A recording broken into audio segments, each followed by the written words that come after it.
Thank you, Sabu. Good evening to all of you. First of all, I'd like to thank Dr. Sabu for giving me an opportunity once again, but this time on a topic which is pertaining to an emerging technology of artificial intelligence. It's very popularly called AI. In an AI application, very simply put, in an AI application, there is a digital computer which is programmed through a separate software to respond like a human brain for a particular situation. So three aspects you should remember is a digital computer. Size may be very small. It has got a dedicated software and it will respond like a human brain to a particular situation. The AI computer has got the ability to read the situation. If the situation changes, it can understand. And based on the changing conditions, it will suggest a response which the person who is owning it or the operator who is attached to it can decide. The AI computer itself can do the job, itself command the change, but normally it gives a suggestion. As we go along, we will understand this part, the role part the AI role is. Many people understand role and scope of AI differently. And often they confuse it with a simple digital control automation. So there's a difference between an AI-enabled operation and a digital computer-enabled operation. There's a difference. We'll talk about it a little later. So many products and services which are given to us in the market, they say it's AI controlled, AI enabled, but actually it is not AI controlled enabled. It is just digital computer doing certain predetermined operations based on some conditions. So it would be my endeavor to give you a very simplified overview of AI and how it can respond like a human brain. I will also touch upon the different types of AI, different techniques of AI, many applications, very common applications in our everyday life. Subsequently, almost in the second half of my presentation, I will focus on how AI is going to play a role in healthcare, which is applicable to all of us, and we can understand whether AI has got a role to play in our healthcare, which today otherwise we may be accessing or approaching a non-AI environment. So with this, I will upload my presentation, which has got many parts as usual, so that in case you want to watch it subsequently, you can do it part by part for installment viewing. Normally I take 1 hour in my class, and today I suppose it may be slightly less than that. So with this, I share my screen, and I've shared the screen. Can you see it now? Yes, it's a come. Yes. Okay. So I share the screen, and now let me talk about the role of AI in healthcare. Right. So let me give a brief introduction.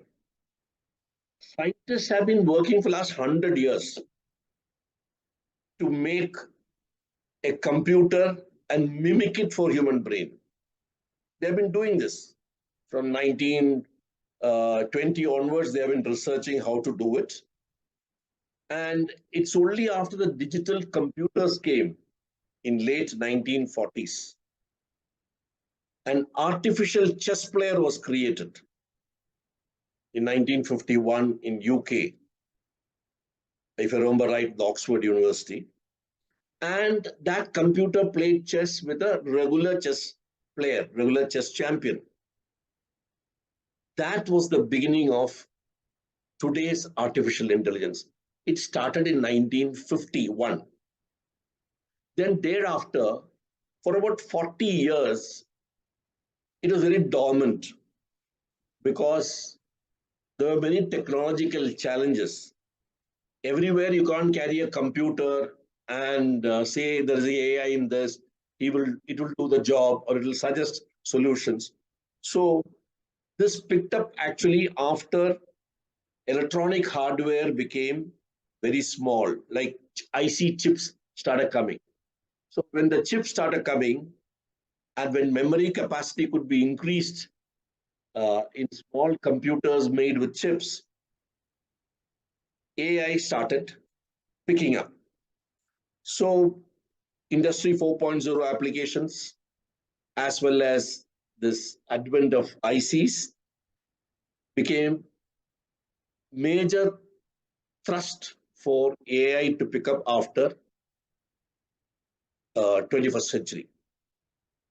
These customized AI modules mushroomed in various sectors like manufacture, design, quality control, healthcare, etc. I want to say it is not by early 20th century, it is 21st century. There's a correction in the slide.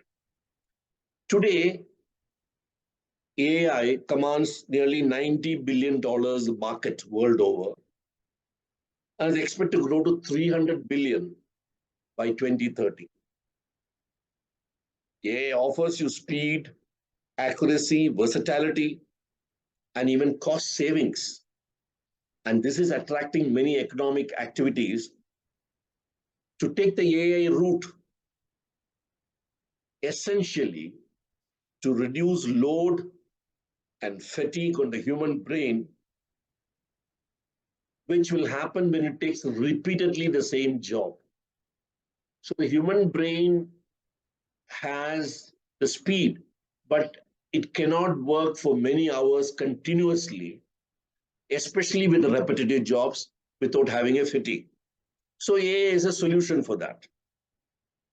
Now, how does a human brain respond to a situation? I will explain to you in 5 minutes in a very simple way with some examples. So let us see what are the basics of human intelligence, which is actually coming out of human brain. Whenever there is an event, let's say it is raining outside, it's an event. It is a data and it is linked to facts. So whenever you see it is raining, which is data, you are thinking about uh, aspects related to rain. It was a light rain, heavy rain, how much rain we had this week. All these things will come to your mind. And these aspects, which will talk about what, when, where, is it raining in Palakkad also? Is it raining only in Coimbatore? So these questions will come to your mind. And when you have the answers for that, the data becomes information.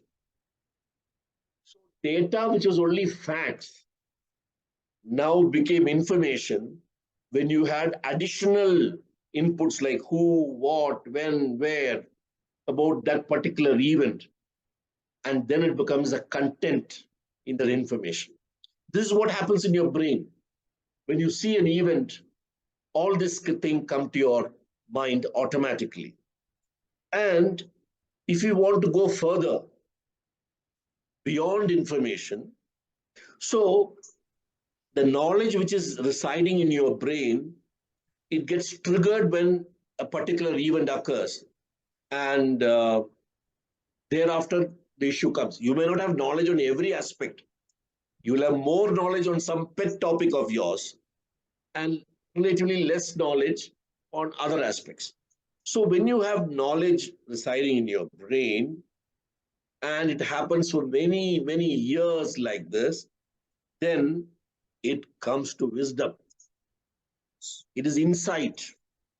It resides in your brain, and you are wanting to know uh, what this means, how the situation will change. So when you say he's a wise man, that means he has got wisdom. That is when you have gone further in this wisdom with more years, then you get intuition. Oh, this may happen. That is instinct. It's a hunch that such an issue can happen. So this is the hierarchy in which your brain works. When you see an event, you go up in this hierarchical level on that. But if you don't have enough knowledge on a particular topic, then it may not go to, you may not have a role to play as a wise or a person who has got intuition. He doesn't have a sixth sense on it. You say he's got sixth sense, but one doesn't have sixth sense on all topics. So if you have knowledge, then it is possible to mature into wisdom and intuition. This is how the brain stores its reaction to a situation.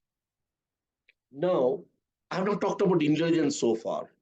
Now I'm going to introduce the word intelligence in the human brain. So let's go to the next slide. When you are so when you have knowledge on some topic and you're able to speak, you're able to express, you are able to consider conditions, whether you should speak at all, whether you have the social values, whether you should speak on this topic or not, or the situation is that you should keep quiet. All that ability which is there in your brain that combines with the knowledge. You have the knowledge, but you may prefer not to speak. You may have the knowledge, but you may speak because it is appropriate for you to speak. So that ability to express, to speak, when both of this combine, it becomes intelligence. So what we see as human intelligence is a combination of your capability or ability to express, speak, communicate, etc., with knowledge on the topic. Obviously, if you don't have knowledge on a particular topic, you may have the ability to speak, but you can't speak anything because you don't have knowledge. So both are required. Now, this is what happens in a human brain. This is natural intelligence. Till now, I've not come to artificial intelligence. This is natural intelligence. It is a combination of knowledge and ability to communicate, ability to consider social aspect, whether you should speak or not. So this intelligence you want to achieve through a computer, and I come to the next slide, is this. You make a computer, I've shown it as a cloud, which has got all the software, which will take into account how to build up the knowledge on the topic. And thereafter, it will generate artificially the intelligence. Now, this output, which is coming from the AI computer, it can be by voice, it can be by alarm, it can give you a text, or it can control something off, on, whatever it wants to do it. So this is what AI computer is about. So you need to have a computer and you need to have the software on that particular topic and mimic how the human brain is going to react to a situation. And how does the situation come? It comes by an event, it comes by a data, it comes by some requirements which have been given. So with this background, that artificial intelligence, when it has to be realized, there's a computer hardware and there's a computer software, and the software has been written to mimic your human brain. The way the software engineer knows, after all, software is written by a human and the engineer only. He will sit and write, this is how the human brain works. It builds up the knowledge. It will read more about this topic. It'll get some more data from the net, put them all together, and then give the output. So let us go forward. Let us see some of the applications of AI. But before that, let me give some history. I told you it started in 1950. It's almost 70 years now. Uh, it started with a chess player in 1951 in UK. Then in 1956, in the Conference of Engineers, they gave this term called artificial intelligence. Uh, as I told you, it had lots of ups and downs, more of downs. For 40 years, it was not very popular. After that, when computer became realizable with small ICs and industry 4.0 application, I'll just take a minute to explain what is industry 4.0 application. That means you are able to put a computer interface with some industrial system to do a specific job, and it will execute it based on various inputs given. Now, we will talk more examples of this. AI started coming into prominence after this, after 2000. And today it exists in different forms, different structures and types to give speed, accuracy, and versatility. So as we go to the next slide, you should remember AI is a small computer, usually in a chip, which has got the software written to give a suggestion to you or to execute the command as per the software written inside that. So let us look at types of AI. There are things called weak AI. Many of you have got Alexa in your house or Siri in your mobile. They're all weak AI. Alexa, get me switch on the AC. Alexa does that through some. It knows it has to give so and so command to the AC, and AC will come on in the bedroom. It will do it. If the AC has to be switched on in some other room, it will give a different command. But they are all very simple things, which AI started doing initially. Today they are called weak AI. Examples I told you. Similarly, Siri in your who's your AI assistant in your iPhone. Now there are AIs which are strong AIs. Driverless car is not come to India so far. It is also under trials in the West. In some places, it is running in for certain durations of the day. That is strong AI because there's a computer inside the car, not just stopping the car with red light or starting the car with green light. It has got cameras on all sides. It looks at all the pictures, looks at any other object is there. It looks at traffic light.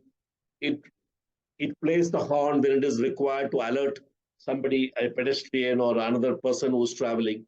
So the program is written in such a way that it has got a lot of interfaces and it has to control the speed and the direction of the car. There are a lot of medical diagnosis, which are examples of strong AI. We'll talk about it as we go along. Google Map is another example, but it's of strong AI. Take the example. You look at the Google Map from here to the nearest, let's say, go to Kochi, and then you find somewhere it is marked red. That means the traffic is very intense in that point. There's a block likely to happen. How does it get red? Because the Google knows there are so many users crowding in that area, either on scooters or cars or buses, who are the users of Google, and say there is a crowd there. But some other open place, there are very few people there, it doesn't mark red. So it takes a lot of inputs and puts it in a language which you can easily understand. So that's an example of AI, which we are already using. Then there is something called generative AI. I want to know more about what will happen if it doesn't rain during rainy season. Use ChatGPT and ask the Google to give you what is the various paper to read about it. Give me an essay on this. It'll give you, many of you may have used ChatGPT. It generates text, it generates videos, it generates some images. So it puts it all together and gives you a file very quickly and say, you read all this, you will get the knowledge. So finally, the computer, which is through the mobile or through the laptop, when you're getting a chat GPT output, it is for you to read and understand and store it in your brain as knowledge for a subsequent action. But to get that knowledge in quick time, you are using an application called ChatGPT. So there are three types of AI: weak, strong, and generative. Now, there are many techniques used in AI. So let us see some commonly used techniques. First is they use machines which can work on a particular algorithm. Algorithm means a rule by which it should follow. Let us say it is mostly strong AI, not simple. Let's take an example. Traffic light. We are all familiar with traffic light, which changes after so many seconds, which is a fixed number. But in many countries now, the timing of the traffic light depends on the traffic intensity. So if the traffic is flowing south more at this point of time, that light will remain green for a longer period. And the other lights will have less time. So this is based on intensity of traffic. Evenings, the lights will be remain green for a longer period in green. And during daytime or during non-peak hours, it's the other way around. So there are softwares made by which traffic lights are controlled, the AI, looking at the traffic intensity. How does he know the traffic intensity? He takes that information from Google.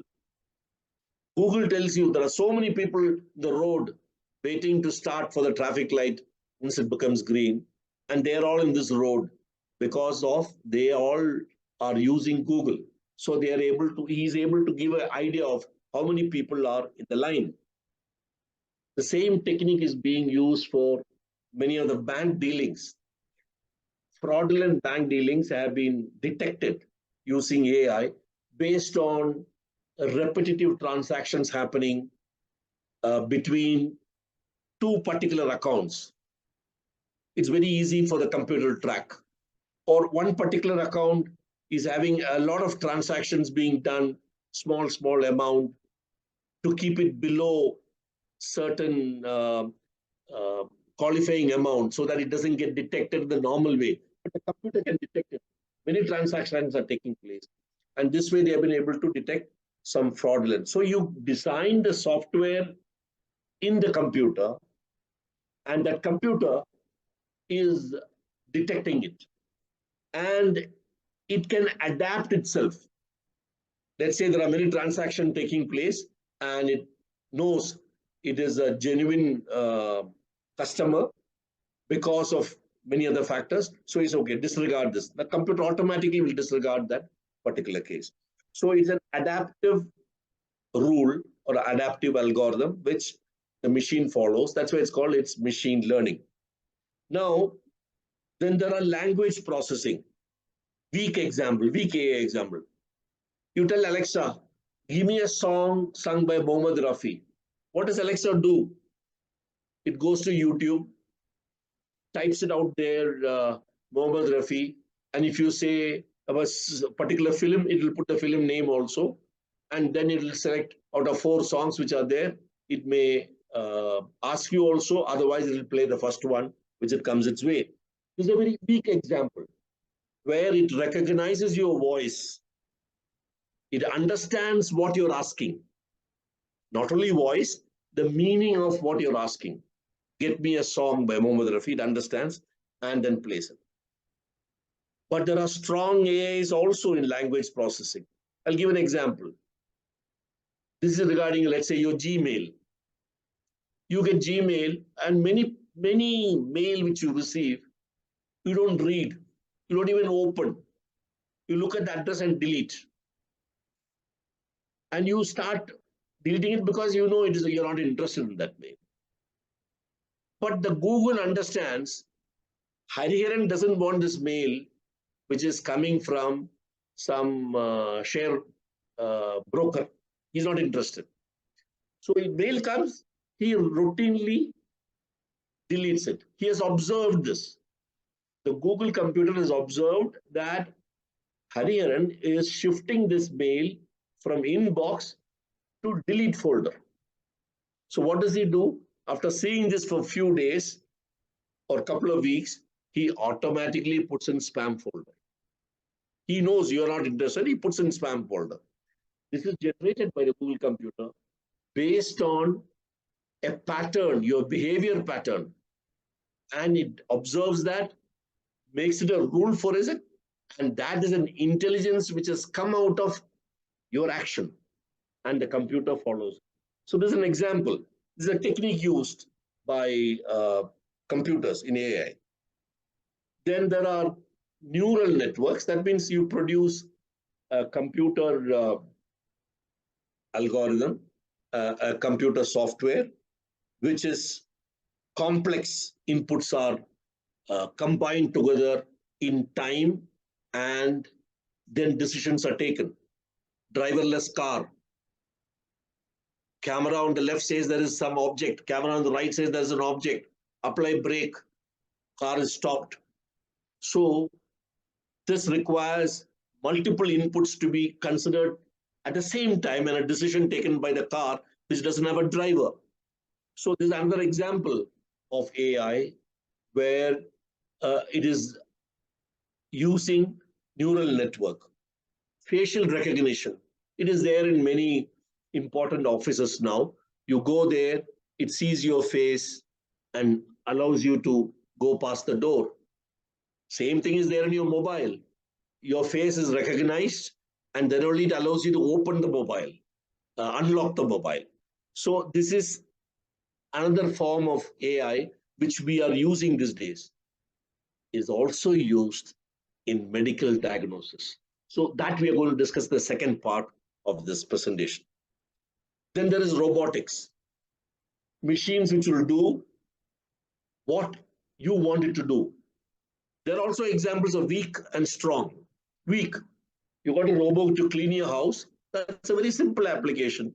You put the map of your house inside the computer, and you give a time every morning between 6 o'clock and 7 o'clock, do this. It will automatically give the alarm and start doing the work if there is power in the battery, which I'm sure you would have switched on the charging. So that is a weak AI. It's a very simple job. But in an industrial production where, like there are many products today, especially in the automobile industry, the robots are welding the car together, assembling the various pieces, etc. So there you require inputs to consider the quality aspect, the material aspect, and the sequence in which it has to be done, because multiple types of activities are there. And it is three-dimensional movement of the robotic arm. So just for comparison, I just want to tell your house cleaning is only two-dimensional, X and Y. It cannot climb upstairs. Just remember that. So you have strong examples of AI in robotics, including for surgery, which is done under the supervision of the doctor. Doctor may intervene at some point. Otherwise, he allows the robot to do the work. So these are the four main techniques used in AI in different applications. Machine learning, language processing, neural network, and robotics. And each has got examples of weak AI and strong AI. So these are techniques. The other one was the complexity of AI. So we finished seeing that. Now we come to some advantages of having AI. Advantage is, as I told, it can reduce human error and fatigue, which I told about some time back. It is available 24/7, never sleeps. Repetitive task, it easily handles, and it doesn't get bored like a human operator who can get bored doing the same job again and again. Quick action, speed is an element. It eliminates bias. It does not look at the particular subject under examination. So it does without any bias on the job. And now we look at the disadvantages of AI. First is there is no human touch of feeling. Now, that's very important. That emotions which can come, the empathy which can come from the human being, AI cannot give. No, this is very important in healthcare. The way the doctor speaks to you, the way the doctor makes you understand your illness, or your makes you understand your relatives the illness. There's a human touch to the conversation, which does not happen in AI. As of now, it doesn't happen. Cost of implementation can be high, but running cost is low. There can be some attrition of workforce. If AI is implemented in organizations, you can have some manpower cut, and thereby some people may lose a job. This is a standard thing, likely thing to happen. And another aspect of AI is it's a fixed line of response. There is no scope for any creativity to happen, any modification to happen to the line of action. It's the same way it will execute. So if you want that, then you have to think that somebody has to change the software to make sure this change is incorporated. So this is a disadvantage.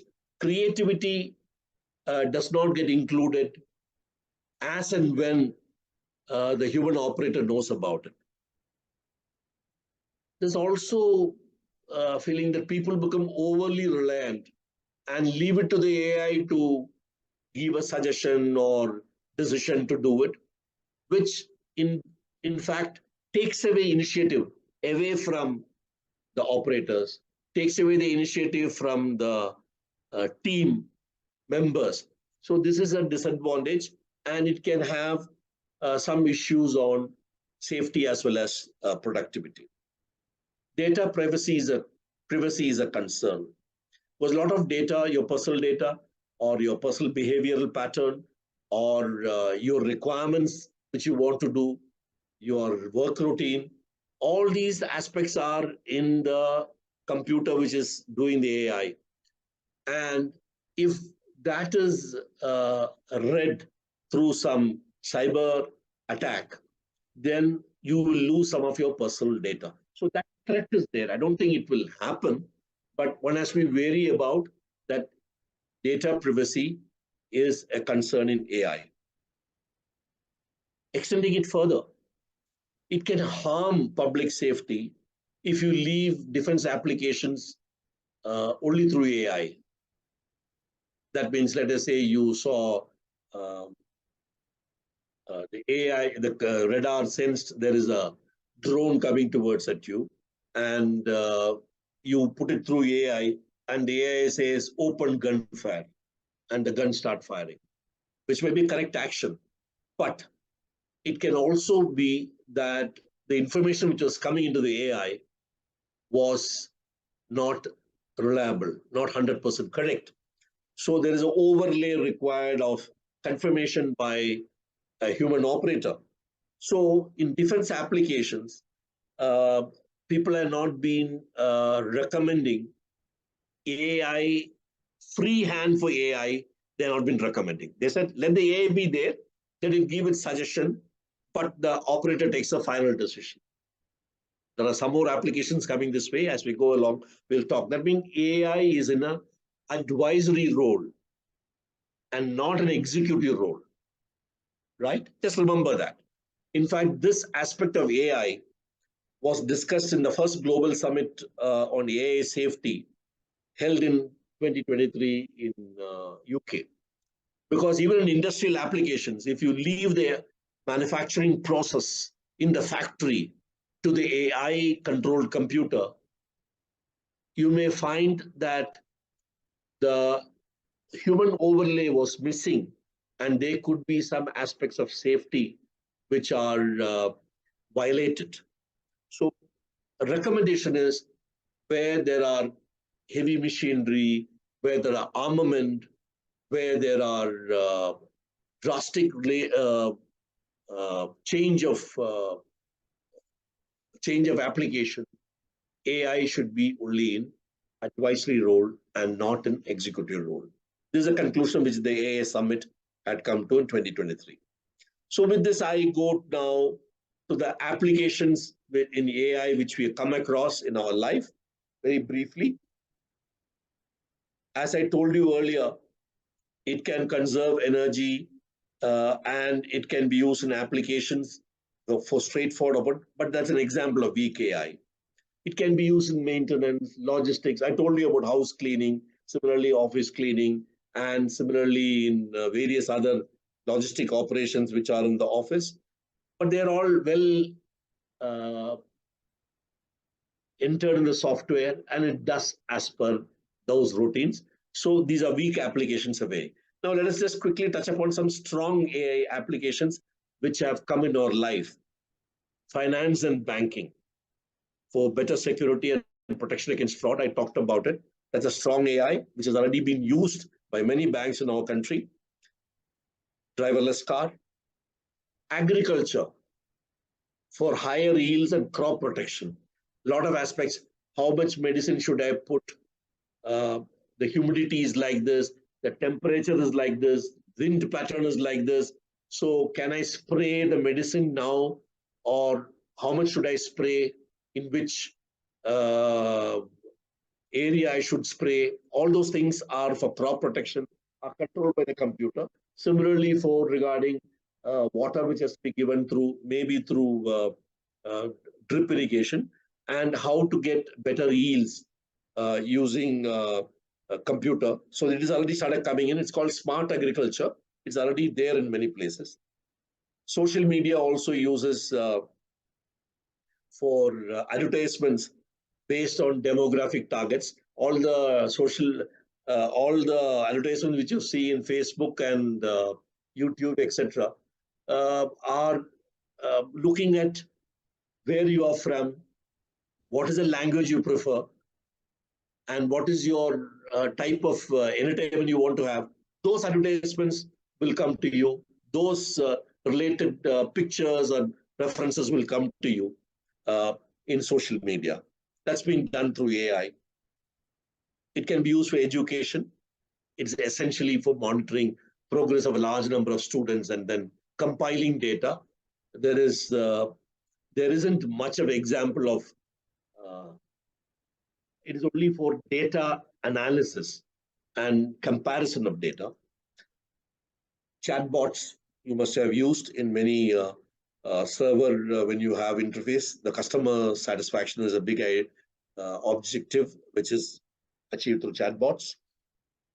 There are different applications, as I told you, and it's also used extensively in healthcare.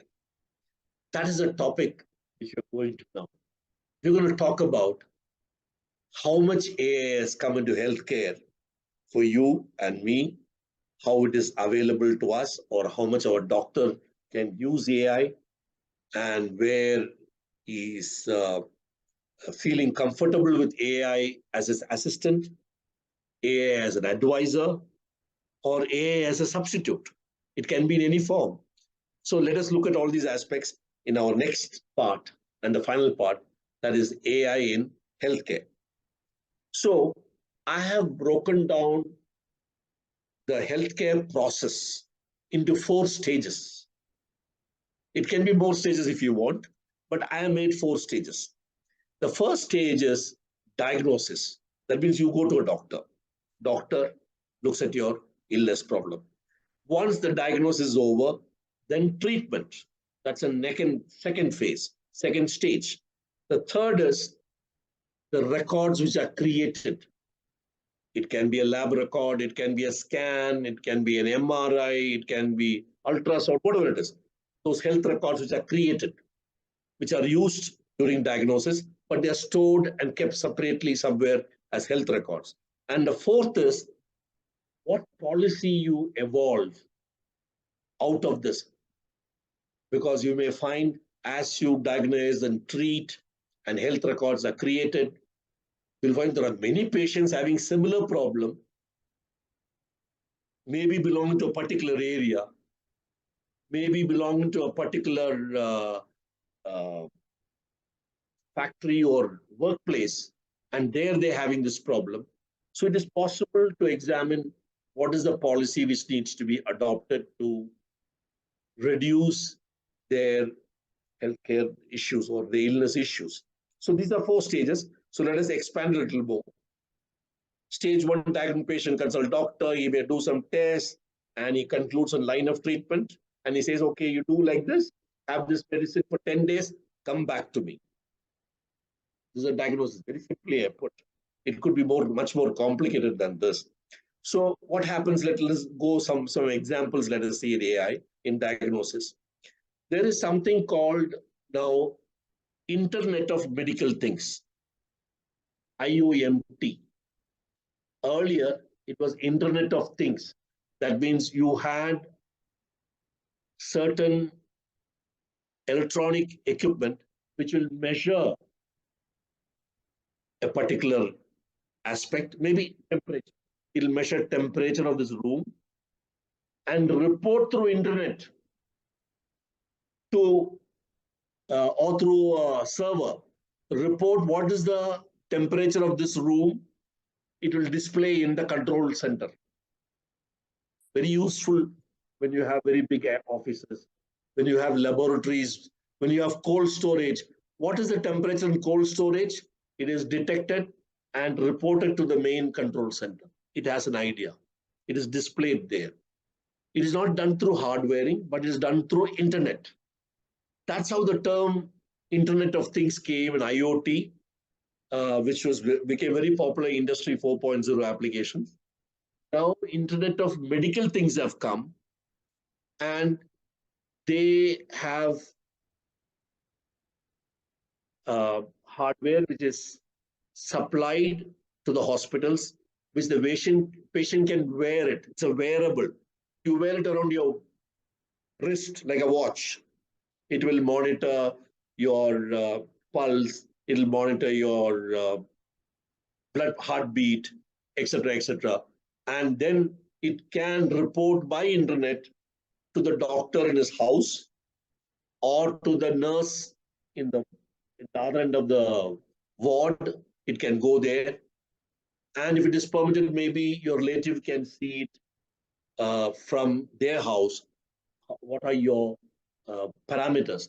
So it's a wearable has come as IOMT. It is a very common thing these days. Many people, even if they are not patients, when they go for a run, they wear a wearable, which actually measures your heartbeat, your pulse rate, and then you are looking at how many steps you have taken. It will come converted to kilometers or miles and tell you what speed you have been doing. All these things are done in the wearable, but there is a small chip which does all this. But essentially, it is taking the inputs from your body movement. Now there's an insidable which has come. That means you swallow this as a pill, but it's got a camera inside. It will go and take photographs inside your body, which is very useful for the doctor to see because it will get transmitted from there through radio frequency, and the doctor can see on the screen the photograph of what is happening inside. Similarly, for implantable, you can have something implanted in your body, which will, as long as it's implanted, it will keep transmitting data through the internet. It will get stored in the computer, in the ward where you're admitted, or in the ICU where you're admitted, and the doctor is able to get a pattern of your medical data, the last 24 hours, last 5 days, last 2 weeks, how you have been, how is your parameter been, is it been controlled?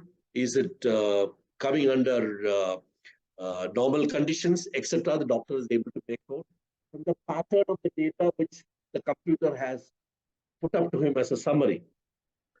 And there's also a smart bio patch which has come now. The bio patch is something which is stuck to your skin, usually used for cardiology cases, where you put it there and it's got a a transmitter on that, which will be able to measure the various parameters of your heartbeat, etc. And of course, we also have something very similar for your ECG or echo, cardio echogram. But BioPatch will automatically transfer to the internet, which is or through the Wi-Fi in the ward, and it will come to the doctor. So you don't have to lie on a bed with all these things connected to you. It will automatically come to you, depending upon whether you are lying in a bed or you're walking or you put on a treadmill. All these things are done through the BioPatch. So these are few examples which have come of AI in diagnosis of a problem. I've not yet come to treatment. I'm talking of diagnosis. Then these IOMTs, which account for nearly 30% of IoTs. IoT, a family IoT has got IOMT. 30% of IoTs today are IOMTs. And they're not extremely accurate. This is what the studies in West has said. They're not 100% accurate, like many other medical equipment which we use to measure the same parameter. But they would normally give a trend of the parameters, which is under measurement. And it can be a forewarning of some parameter going outside a limit, which will help the doctor to understand the illness better. Then there is something called software controlled devices. Let's say there is a patient or there is a person who has got snoring problem, what's called sleep apnea. So normally what happens is if you are snoring and you have breathlessness because of that, you may change sides from left to right, and then it gets reset. When you have this breathlessness, you may natural reaction. Or somebody lying close to you in the next bed may just tap you and tell you to turn that side, and then also the snoring gets interrupted. But with a software control device, it will sense whether based on your breathing pattern and also the measurement of oxygen level in your blood, it will, when it finds it is going down, it will have the device which is worn on your hand. It has got a small key-like thing. That key will come out and just pierce your hand or touch your hand hard, and you will wake up and change side, and then you will go back to normal breathing. So this has been recently introduced in the West as a software control device. At the same time, it also records all this data in the computer in the ward, so that next morning when you get up, you can see how good your sleep has been, how many times the software control device interrupted your snoring, and you came back to normal breathing. All these things, the doctor can see it, you can see it, and that gives you feedback. So this is a new AI application which has come.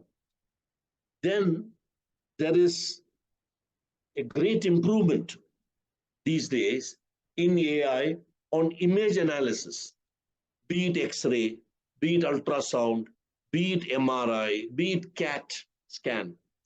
All these recordings are, when they are all now digital recordings. But when you see it, you may see it as a graph because it's converted back to analog and printed. But otherwise, they are digital recordings. And for digital, when they come on the screen, it is based on what is the pixel value. What is the smallest resolution of a place which you can magnify and see? You must have very often seen a photographer telling you, so this photograph is not good. It is getting pixelized because the camera which you use has got a resolution with a high pixel value. So these days there are machines which have got very low pixel value, and you're able to go down to the low pixel value and magnify. Especially in MRI and ultrasound, you are able to see the tissues which are having problems, maybe a cancerous aspect or some other inflammation or some other condition which has deteriorated for the tissue. You're able to magnify it very well, which normally you find it difficult to see on a small screen with the doctor. You can see it, you're able to enlarge it now to the small pixel and see it very clearly. And the doctor is able to come to a conclusion. It is not just the human eye which you look at the full screen and then you're able to see it. Then another aspect which has come for dementia, this may be of interest to some of you. You may be having elders in the house who are having onset of dementia and old age.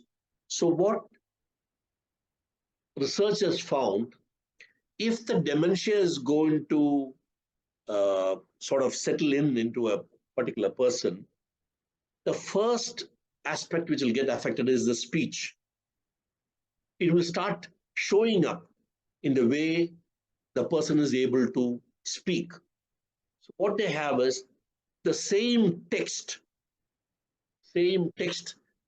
you speak at, say, every day or every 2 days or every week, you speak, and that is recorded and analyzed word by word by the computer to see whether you're having some difficulty or some slurring in your speech, which can indicate that dementia is likely to set in.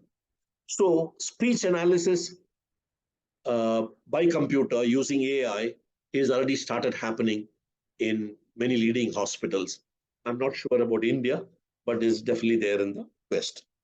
And the last point which I want to talk about here is that there are many expert annotated algorithms based on experience of doctors. And they are saying that if you're able to monitor the data of the patient, which is either through a wearable or through implantable or through a insidable, whatever, or a biopatch, you're able to analyze the data to a great extent. Sorry? So you're able to analyze this by expert algorithms, and you're able to make a prediction of heart-related or type 2 diabetes, Alzheimer's, kidney illness. So this is one of the recent AI application, which has come from data mining and data analysis, what they call big data. With the big data, we are able to analyze and then come to some conclusions. And those algorithms have been vetted by experts, and they are able to make some predictions. So these are some of the AI applications in diagnosis. Now, in treatment, let's come back to the second stage. The patient may be inpatient, outpatient. There may be a surgery or may not be a surgery, follow-up test. And if things are not satisfactory, it goes back to diagnosis. But let's look at AI in treatment. What has happened in the world over? First is telemedicine has always been there, but telemedicine is hardly any AI. You are able to speak to a patient, and he is able to show you through the camera what is condition of the eye or the skin or whatever is the illness he is having, the symptoms, and you're able to advise on this. No, now it is telemedicine with augmented reality. That means you have the image of the patient's condition. Let's take a skin problem, or let's take an eye problem, what the patient's image is. And then you have a side-by-side, what should be the natural way of that particular organ. These are kept side by side, and it's not only useful for the doctor to, otherwise the doctor is comparing from the image in his mind. This is how a normal eye should be. This is how a normal skin should be. He knows it. But now they are kept side by side images. It not only helps the doctor, but also explains the patient. The patient is made to understand, actually, it should be like this for your condition. Now it is like this. So I have to correct it by maybe a surgery or maybe some treatment, etc., etc. So this is a new thing which has come in treatment, telemedicine plus augmented reality. Robotic surgery, we have already talked about. A lot of advantages, less hospital stay, less blood loss, and faster recovery, and less invasive. There is a new thing which has come, which is called precision medicine. That means the medicine dosage is varied patient to patient. Even today now, oh, how old is your child? 6 years. Okay, you give quarter tablet, doctor says. Somebody else, 20 years old, half tablet. So that is also some way of dosage control. But now it has gone even further, where it is not only looking at the age or the condition of the patient, but also it looks at lifestyle, genetics, and environment in which the patient is living or working. And then a particular dosage is fixed. So this precision medicine has gained a lot of ground in cancer treatment because every type of cancer and every patient is a different uh, case. So doctors have found that it is necessary to make the medicine which is given to the patient adaptive to the condition based on many factors which I talked about. Then AI has also come in what's called drug discovery. Hey, just let me tell you, without AI, when pharmaceuticals want to develop a new drug, they look at a combination of the various chemicals, components which are required in the medicine. They make it, and then they are doing some test on specimens like rabbit or rats or something else, and study the results over and over again. And then they find they should make some changes in the composition of the medicine, and then do the specimen again, do the studies. And thereafter, when they find that they are been able to find a suitable composition, then they make a drug suitable to be done on an adult human being, and then it is given. There are some people who are undergoing this test. Results are seen, analyzed, this are etc. Changes are made. This process takes almost 10 years for a new type of drug to be developed. Now, with AI coming in, the data which is getting generated from the sample population, be it rats or rabbits or later human beings, so sample population, that data which is generated, they are able to do extensive analysis in a quick time. And thereby, the 10 years, which is the usual time to develop a drug, is shrinking. It is maybe shrinking by about 20-25%. And thereby, we are able to get an AI integrated new drug being discovered or new drug being developed, which is a new application for AI. And lastly, then there is for mental health, for those patients who require treatment, there are online exercises, mostly in the form of video, for the mentally challenged people, how they respond to that video. And it is repeatedly given, maybe once in 2 days, once in 3 days, and their response to it is recorded and evaluated. And with this, the psychiatrists are able to come to a conclusion that that patient is responding well to the treatment, while this online exercise is only a test to confirm that the treatment is giving good results. So this is in stage 2. We find that AI has come in a big way. Now I come to stage 3, health records which are maintained, test results, images, scans, etc. One point which I would like to highlight, this is all personal data. A patient's data is given to another person other than the doctor, only with the patient's consent. It may be given to the patient's relative, but it is with a permission of the patient. But that is required to be pruned to generate macro data to see pattern amongst 100 patients or of a particular geographical area or a particular institution. So that macro data is made available without the names and addresses of people so that we are able to generate policy. So as far as stage 3 and 4 are considered, is essentially about data analysis and coming to some new policy generation. So AI has come in a big way there as well in stage 3 and 4, essentially to find policies at society level or state level or national level. As I told you, it can be micro or macro or both. Today, the data is largely in the hospital server. Patient may be having most of the data, but it's unlikely to have 100% of the data which the doctor keeps in the hospital. This is the practice today in India. And very often, the data which for a patient who has gone to Amrita Hospital, the data which is there, he may be having some data, but if he wants to see the data and combine it with in Astra-Medicity, it goes, they may not be interoperable. The formats which are used, the computers which are used, they don't accept data from other than the same coded source.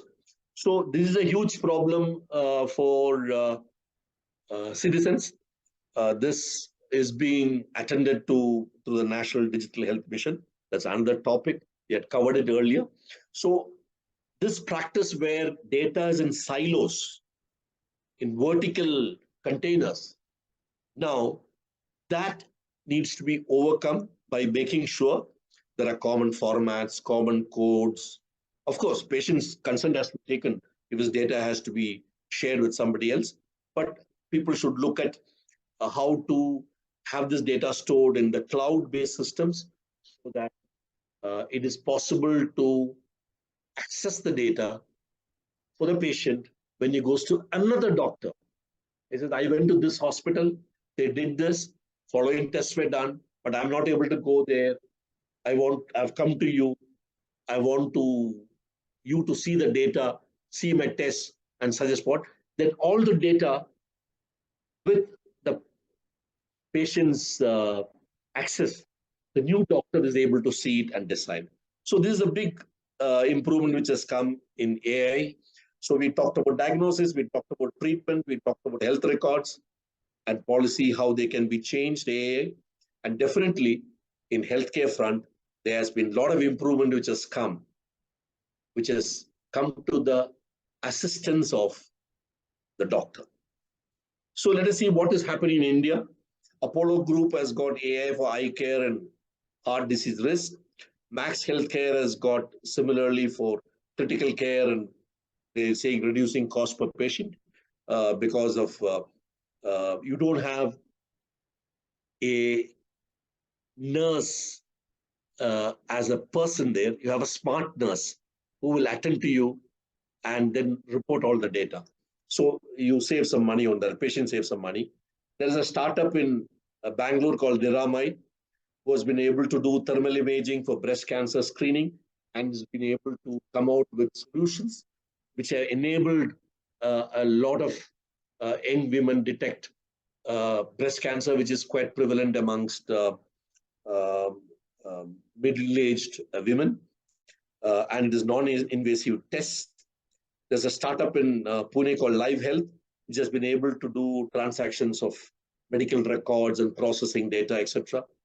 There's a startup in Bangalore called Sig to Play, which has been able to do analysis of your blood sample, and the AI bots will give you microscopic examination of the tissue sample. There's a startup in Bangalore called Alendra, which has been able to do pap smear analysis very fast and has been able to help women, risk-prone women regarding cervical cancer. There is a Fujifilm Healthcare in India, which has also been able to diagnose diabetic retinopathy and been able to forewarn the doctors as well as the patients about the onset of their problem with the eye. So there are many initiatives which already happened in India. But if you look at all this, they're all related to diagnosis.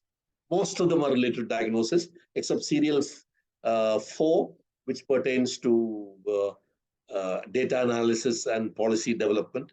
So in India, AI has started to be a reliable, in many cases, reliable assistant of the doctor. So I come to some of the new things, what will happen in AI in future. You see two hearts there. One is the digital twin of the actual heart. The actual heart is at the front. The digital twin of the heart is at the back. And I'll talk more about digital twin as we go along. So in future, uh, digital pathology is going to be a major application. Today, when you want to go to a pathology lab, a blood sample is taken from your finger, is taken on a glass slide.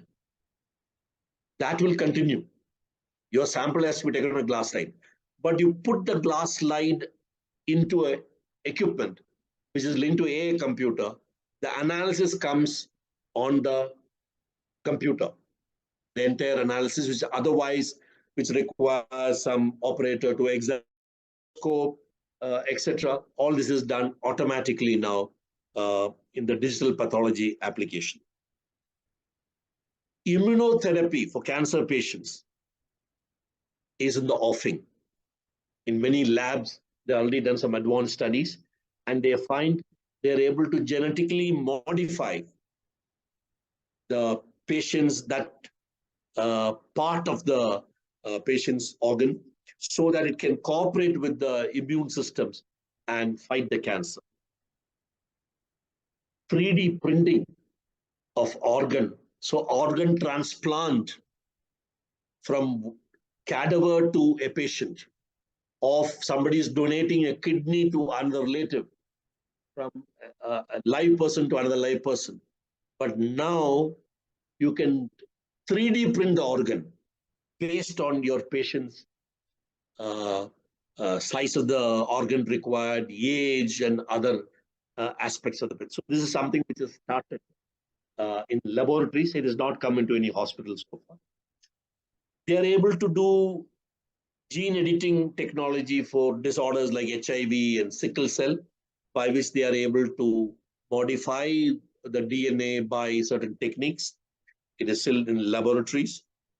Then there is something called nanomedicine, which can reduce small drugs size-wise, content-wise, etc. So the toxicity of the drug is reduced, and therefore the bioavailability is higher.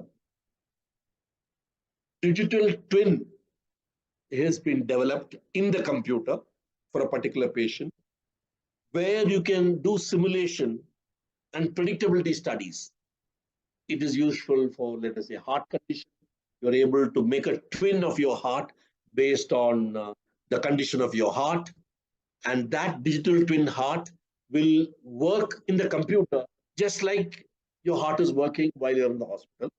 And there they're able to do some simulation studies and look at how the heart will respond to some treatments. And finally, even though it is not directly pertaining to medical treatment or diagnosis, there is a legal liability issues which are getting resolved. It's likely to get resolved in future. Today, only USA, Canada, Brazil, and EU have accepted some tests to be done through AI-enabled softwares, and their results accepted. After seeing it on many, many patients' cases, they said, yes, this can be done through AI. In India, there is no legal status for AI. If a doctor is treating a patient with AI or without AI, his liability remains the same. The doctor is responsible. Doctor cannot say, I got the solution from AI and therefore I gave this medicine or I did this line of treatment. No, not in India, not yet. Even though there have been some discussions going on regarding Ministry of Health and Ministry of IT, whose nodal point for artificial intelligence, but it will take some time to come. So the AI's role in India, as far as healthcare is concerned, AI can be advisory, can be an assistant, can help in surgeries, but still the doctor who is supervising the robotic surgery is responsible. And all legal issues will be processed through the doctor, whether there's been an AI assistant or not. So with this, I come to my conclusions. AI, though it came in 1950s, it remained dormant for about 40 odd years. Then it started getting miniaturized ICs and Industry 4.0 applications. So slowly, AI started coming in engineering, medicine, entertainment, even agriculture. AI promises speed, promises accuracy. It avoids human fatigue, definitely, when the jobs are repetitive in nature, and gives some savings in manpower cost for organizations to employ less number of people. You can have robots doing some routine, repetitive jobs. In the healthcare sector, it has fostered development of many medical devices to enable the doctor to accelerate their diagnosis and even finalize the line of treatment, including the new frontiers of genetically compatible medicines. We talked about it, which is a new type of line of treatment which is emerging. It is already emerged in the West. So the future of AI in healthcare looks encouraging, with initiatives like precision medicine, digital twin, gene editing, smart pills, etc., which have been successful in laboratory studies. I told you a few countries have already given legal acceptance to AI, while India has not introduced AI so far. No legal validity for AI in healthcare in India. Doctor's decision, doctor's line of treatment, doctor's role is final in diagnosis and treatment. He can use an AI at his own risk. If he is happy about AI, he can use it to speed up his diagnosis, finalize line of treatment, and spend more time with the patient, which today he finds it difficult because AI-enabled equipment gives faster conclusions on diagnosis. So the quality of healthcare will definitely improve if you have an AI assistant. And it is something which will take some time for Indian healthcare scenario to see. Some private hospitals already started in a limited way. But as I showed you in the slide earlier, Apollo, Max Healthcare, etc. But it would take some more time to gain wider acceptance. As regards patients' medical records and evolving public health policies, AI is extremely good. There's no doubt about it. It can analyze a huge amount of data called big data and come out with conclusions to the experts who can look at it and ratify it and approve it.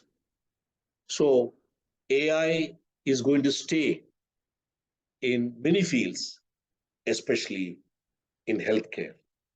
Legal identity, I'm sure in India, will come after a few years. Till then, we'll have AI-enabled assistants helping our doctors. Ladies and gentlemen, thank you very much. Jai Hind, and I close my presentation at this point.